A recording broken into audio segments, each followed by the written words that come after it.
Развитие малышей в детском саду включает в себя познавательное, физкультурно-оздоровительное и художественно-эстетическое воспитание. Для педагога важно, чтобы ребенок развивался всесторонне. И здесь особое внимание уделяется речи детей. Для ее формирования проводятся различные виды занятий. О своих методах работы рассказали логопеды детского сада «Белоснежка». Кстати, именно этим специалистам приходится усиленно заниматься с малышами. По статистике, число детей, имеющих проблемы с устной и письменной речью, с каждым годом увеличивается. В рамках ярмарки педагогических идей воспитатели дошкольного учреждения продемонстрировали профессиональное педагогическое мастерство и перед родителями. Нам необходимо работать в режиме инновационных технологий, инновационных идей. И в связи с этим мы проводили мероприятие «Фестиваль педагогических идей». Мы его назвали «Ярмаркой педагогических идей» для педагогов всего города, для воспитателей, для старших воспитателей.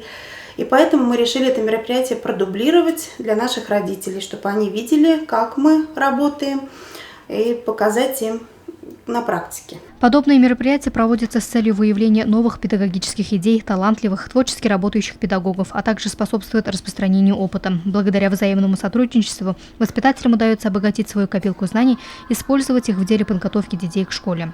Луиза Мустафина, Радмир Исенгулов, Любовь Карпова, телекомпания СТВ.